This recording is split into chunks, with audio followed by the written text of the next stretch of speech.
ಎಲ್ರಿಗೂ ನಮಸ್ಕಾರ.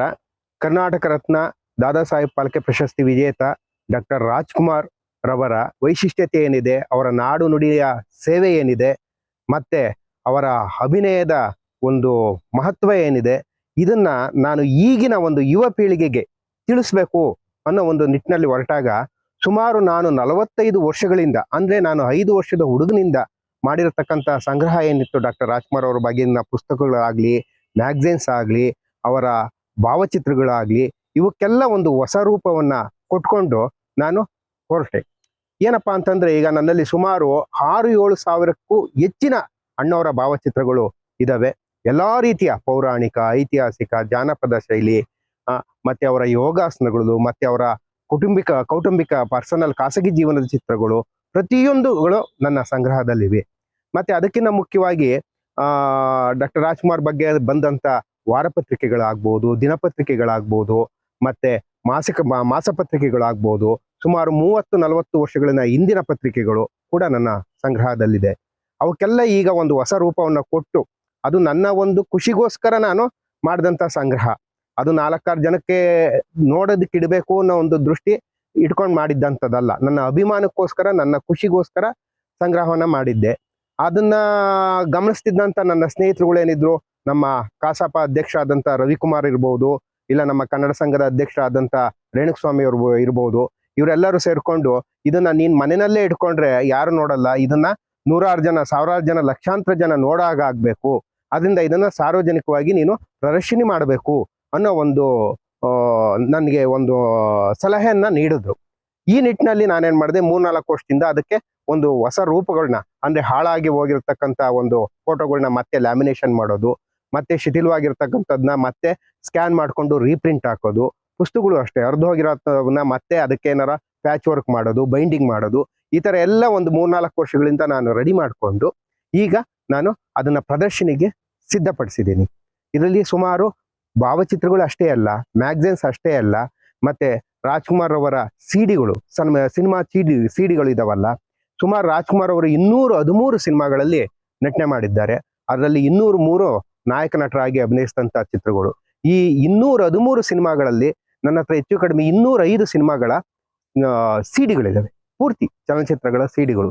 ಇನ್ನು ಉಳಿದವಕ್ಕೆ ನಾನು ಇನ್ನು ಹುಡುಕ್ತಾ ಇದ್ದೀನಿ, ಸಿಕ್ಕಿಲ್ಲ, ಅದು ಹುಡುಕಾಡ್ತಲ್ಲೇ ಇದ್ದೀನಿ. ಮತ್ತೆ ರಾಜ್ಕುಮಾರ್ ಅವರು ಬರೀ ನಾಯಕ ನಟರಾಗಿ ಅಲ್ಲ, ಅವರು ಗಾಯಕರಾಗಿಯೂ ಕೂಡ ಒಂದು ಸಾಧನೆ ಅಂತ ಮಾಡಿದವರು. ಇದಕ್ಕೆ ಹೇಳ್ಬೇಕು ಅಂತಂದ್ರೆ, ಒಂದು ಉದಾಹರಣೆ ಹೇಳ್ಬೇಕು ಅಂತಂದ್ರೆ, ಅವರ ಹಾಡಿಗೆ ರಾಷ್ಟ್ರ ಪ್ರಶಸ್ತಿ ಸಿಕ್ಕಿದೆ.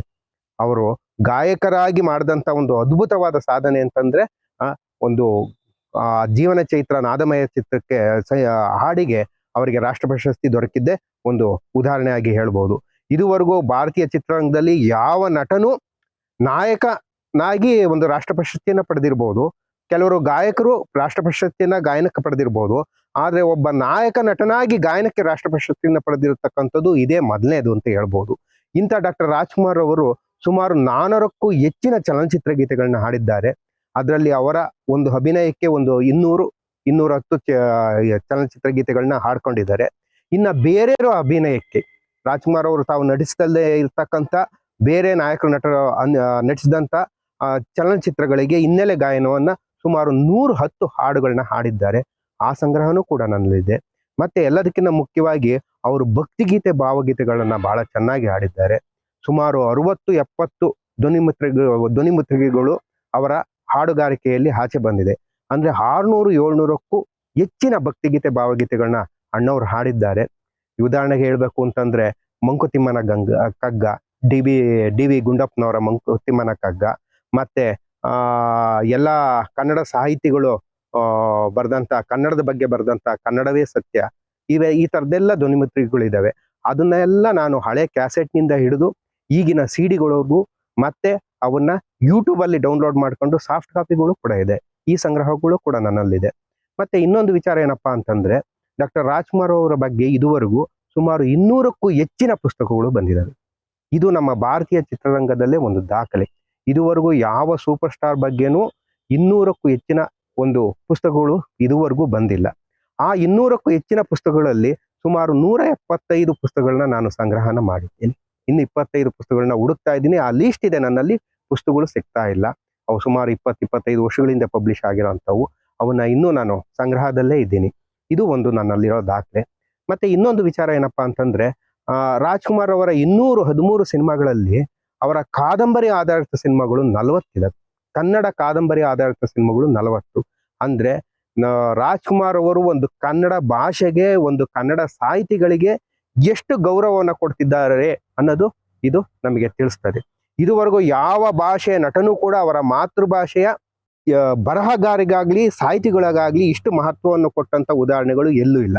ಇದನ್ನ ಪರ್ಸೆಂಟೇಜ್ ಲೆಕ್ಕದಲ್ಲಿ ಹೇಳೋದಾದ್ರೆ, ಡಾಕ್ಟರ್ ರಾಜ್ಕುಮಾರ್ ಅವರು 200ಕ್ಕೂ ಹೆಚ್ಚಿನ ಚಲನಚಿತ್ರಗಳು ನಟಿಸಿದ್ರೆ ಅವರ 40 ಚಿತ್ರಗಳು ಕನ್ನಡ ಕಾದಂಬರಿ ಆಧಾರಿತ ಅಂತಂದ್ರೆ 20% ಅವ್ರದ್ದು ಕನ್ನಡ ಕಾದಂಬರಿ ಆಧಾರಿತ ಸಿನಿಮಾಗಳು ಬಂದವು. ಇದು ರಾಜ್ಕುಮಾರ್ ಅವರು ಸಾಹಿತಿಗಳಿಗೆ ಎಷ್ಟು ಒಂದು ಗೌರವವನ್ನ ಕೊಡ್ತಾ ಇದ್ರು, ನಮ್ಮ ಬರಹಗಾರರಿಗೆ ಎಷ್ಟು ಗೌರವವನ್ನು ಕೊಡ್ತಾ ಇದ್ದಕ್ಕೆ ಇದು ಒಂದು ಉತ್ತಮ ಉದಾಹರಣೆ. ಈ ಮೂಲ ಕಾದಂಬರಿಗಳನ್ನು ಸಹ ನಾನು ಸಂಗ್ರಹಿಸೋದಕ್ಕೆ ಹೊರಟಿದ್ದೀನಿ. ಸುಮಾರು 40 ಕಾದಂಬರಿಗಳಲ್ಲಿ 30 ಕಾದಂಬರಿಗಳನ್ನ ಸಂಗ್ರಹಿಸಿದ್ದೀನಿ. ಇನ್ನು 10 ಕಾದಂಬರಿಗಳನ್ನ ಸಂಗ್ರಹ ಮಾಡೋದಕ್ಕೆ ಹುಡುಕಾಡ್ತಲ್ಲಿದ್ದೀನಿ. ಈ ತರ ಎಲ್ಲ ಸಂಗ್ರಹಗಳು ನನ್ನಲ್ಲಿ ಬರ್ತಾ ಹೋಗ್ತದೆ.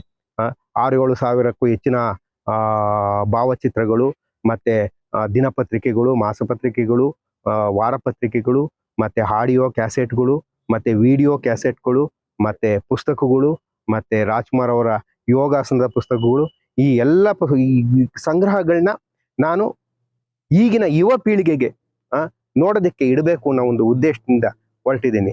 ಈ ತರ 4-6 ಜನ ನೋಡ್ಬೇಕು ಅಂತ ಇಡೋದಕ್ಕೆ ಹೊರಟಾಗ ನಮಗೆ ಮೊದಲನೇದಾಗಿ ಒಂದು ಸಮಸ್ಯೆ ಎದುರಾಗ್ತದೆ.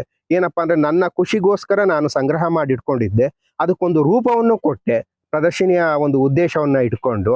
ಆದ್ರೆ ಅವನ್ನ ಯಾವ ರೀತಿ ಜೋಡಣೆ ಮಾಡೋದು, ಇದು ದೊಡ್ಡ ಸಮಸ್ಯೆ ಆಯ್ತು. ಆವಾಗ ನಾನು ಸುಮಾರು ಈಗ ಒಂದು 6 ತಿಂಗಳಿಂದ ನಾನು ಏನ್ ಹೇಳಿದೆ, ಈಗ ರವಿಕುಮಾರ್ ಆಗ್ಬೋದು, ಇಲ್ಲ ರೇಣುಕಸ್ವಾಮಿ ಆಗ್ಬೋದು, ಇವರ ಎಲ್ಲ ಒಂದು ಮಾರ್ಗದರ್ಶನದಲ್ಲಿ ಅದಕ್ಕೋಸ್ಕರ ನನ್ನ ಸ್ವಂತ ಖರ್ಚಿನಲ್ಲಿ ಲಕ್ಷಾಂತರ ರೂಗಳನ್ನ ಖರ್ಚು ಮಾಡಿ ಅದಕ್ಕೆ ಒಂದು ಸ್ಟ್ಯಾಂಡ್ಗಳನ್ನ ಮಾಡಿಸ್ತಾ ಹೋಗೋದೆ. ಎಲ್ಲ ಸ್ಟ್ಯಾಂಡ್ಗಳನ್ನ ಮಾಡಿಸಿ ಅದನ್ನ ನಾವು ಎಲ್ಲಿ ಯಾವುದೇ ಕಡೆ ಹೋದ್ರೂ ಅದನ್ನ ಈಸಿಯಾಗಿ ತೆಗೆಯೋ ರೀತಿ, ಹಾಕೋ ರೀತಿ ಎಲ್ಲ ಸ್ಟ್ಯಾಂಡ್ಗಳನ್ನ ಮಾಡಿಕೊಂಡು ಈಗ ಪ್ರದರ್ಶನಿಗೆ ನಾನು ಸಿದ್ಧ ಮಾಡ್ಕೊಂಡಿದ್ದೀನಿ.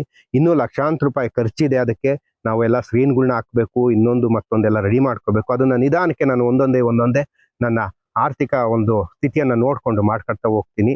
ಈಗ ಎಲ್ಲಾ ಕಡೆ ಕರ್ನಾಟಕದಾದ್ಯಂತ ನಾನು ಪ್ರದರ್ಶನ ಮಾಡಬೇಕು ಅನ್ನೋ ಒಂದು ಉದ್ದೇಶವನ್ನ ಇಟ್ಕೊಂಡು ಈ ನಿಟ್ಟಿನಲ್ಲಿ ಹೊರಟಿದ್ದೀನಿ. ಅದರಿಂದ ದಯವಿಟ್ಟು ಎಲ್ಲರೂ ನಾನು ಮಾಡಿದಂಥ ಕಾರ್ಯಕ್ರಮವನ್ನ ವೀಕ್ಷಣೆ ಮಾಡೋದ್ರ ಮೂಲಕ ನನಗೆ ಪ್ರೋತ್ಸಾಹ ನೀಡಬೇಕು ಅಂತ ತಮ್ಮಲ್ಲಿ ನಾನು ಕೇಳ್ಕೊತೀನಿ. ಧನ್ಯವಾದಗಳು. ಜೈ ಕರ್ನಾಟಕ. ತುಮಕೂರು ಜಿಲ್ಲೆ ಚಿಕ್ಕನಾಯಕನಹಳ್ಳಿ ತಾಲೂಕಿನಲ್ಲಿ ಡಾಕ್ಟರ್ ರಾಜ್ಕುಮಾರ್ ಅವರ ಪ್ರದರ್ಶನ ನಡೆಯಿತು. ಇತ್ತೀಚೆಗೆ CH ರೂಪೇಶ್ ಅವರು ಡಾಕ್ಟರ್ ರಾಜ್ಕುಮಾರ್ಗೆ ಸಂಬಂಧಪಟ್ಟಂತಹ ಪುಸ್ತಕಗಳಿರ್ಬೋದು, ಫೋಟೋಸ್ ಇರ್ಬೋದು, ಅವ್ರಿಗೆ ಸಂಬಂಧಪಟ್ಟ ಯಾವುದೇ ಪತ್ರಿಕೆ ಬಂದಿರೋಂಥ ಸಣ್ಣ ಪುಟ್ಟ ವಿಚಾರಗಳನ್ನೂ ಒಂದು ಫೋಟೋನೂ ಕೂಡ ಶೇಖರಣೆ ಮಾಡ್ಕೊಂಡು ಬಂದಿದ್ದಾರೆ. ಬಹಳ ವರ್ಷದಿಂದ ಶೇಖರಣೆ ಮಾಡ್ಕೊಂಡ್ಬಂದು ಸುಮಾರು ಒಂದು 4,000-5 ಸಾವಿರ ಶೇಖರಣೆ ಆಗಿರ್ಬೋದು. ಪುಸ್ತಕಗಳಿಂದ ಹಿಡಿದು ಅವರು ಕಿಡ್ನಾಪ್ ಆದ್ರಲ್ಲ ಅವತ್ತಿನ ದಿನದ ಪತ್ರಿಕೆ ಬಂದಿರೋದು, ಮತ್ತು ಅವರ ಅಂತ್ಯದ ದಿನಗಳಲ್ಲಿ ಪತ್ರಿಕೆಯಲ್ಲಿ ಬಂದದ್ದು, ಅದನ್ನೆಲ್ಲವನ್ನೂ ಕೂಡ ಶೇಖರಣೆ ಮಾಡಿಟ್ಕೊಂಡು ಇದುವರೆಗೂ ಅದನ್ನು ಜೋಪಾನ ಕಾಪಾಡಿಕೊಂಡು ಮೊನ್ನೆ ಚಿಕ್ಕನಾಯಕನಹಳ್ಳಿನಲ್ಲಿ ಒಂದು ರಾಜ್ಕುಮಾರ್ ಪ್ರದರ್ಶಿನಿ ಅಂತ ಹೇಳ್ಬಿಟ್ಟು ಮಾಡಿ ಅದರಲ್ಲಿ ಪ್ರತಿಯೊಂದನ್ನು ಕೂಡ ಎಕ್ಸಿಬಿಟ್ ಮಾಡಿದ್ರು. ಅದನ್ನ ಖಂಡಿತವಾಗ್ಲೂ ಈ ತರ ಇರುತ್ತೆ ಅಂತ ನಾವು ಎಕ್ಸ್ಪೆಕ್ಟೇ ಮಾಡಿರಲಿಲ್ಲ. ನಾವು ಅಂದ್ಕೊಂಡಿದ್ವು ಬಹಳ ಕಡಿಮೆ ಇರ್ಬೋದೇನೋ ಅಂತ ಅಂದ್ಕೊಂಡಿದ್ವು. ಇದು ಈ ರೇಂಜ್ ಇರುತ್ತೆ, ಇಷ್ಟು ಅದ್ಭುತವಾಗಿರುತ್ತೆ ಅಂತೇಳಿ ನಾವು ಖಂಡಿತವಾಗ್ಲೂ ಅಂದ್ಕೊಂಡಿರಲಿಲ್ಲ. ದಯವಿಟ್ಟು ಚಿಕ್ಕನಾಯಕನಹಳ್ಳಿ ಇರ್ತಕ್ಕಂಥ ಜನರು ಅಷ್ಟೇ ಅಲ್ಲ, ಕರ್ನಾಟಕದಲ್ಲಿರ್ತಕ್ಕಂತಹ ಅಣ್ಣವರ ಅಭಿಮಾನಿಗಳು ಯಾರ್ಯಾರಿದ್ದಾರೆ, ಕನ್ನಡಿಗರು ಎಲ್ಲರೂ ಕೂಡ ಇದನ್ನ ನೋಡ್ಲೇಬೇಕಾದಂತ ಪ್ರದರ್ಶನ ಇದೆ. ದಯವಿಟ್ಟು ನೋಡ್ಬೇಕು ಎಲ್ಲರೂ. ಇವ್ರಿಗೆ ರೂಪೇಶ್ ಅವರಿಗೆ ಇನ್ನೂ ಪ್ರೋತ್ಸಾಹ ಕೊಡಬೇಕು ಅಂದ್ರೆ ಬೇರೆ ರೀತಿ ಸಹಾಯ ಅಲ್ಲ ನಾವು ಕೇಳಿದ್ರು, ಇದನ್ನ ನೋಡ್ಬೇಕು, 4-6 ಜನಕ್ಕೆ ಹೇಳ್ಬೇಕು, ಅಣ್ಣವ್ರ ಬಗ್ಗೆ ವಿಚಾರ ಎಲ್ಲರಿಗೂ ತಲುಪಿಸ್ಬೇಕು ಅನ್ನೋದು ಅಷ್ಟೇ ಉದ್ದೇಶ ಇರುತ್ತೆ. ಬಹಳ ಅದ್ಭುತವಾಗಿದೆ. ದಯವಿಟ್ಟು ಎಲ್ಲರೂ ನೋಡಿ.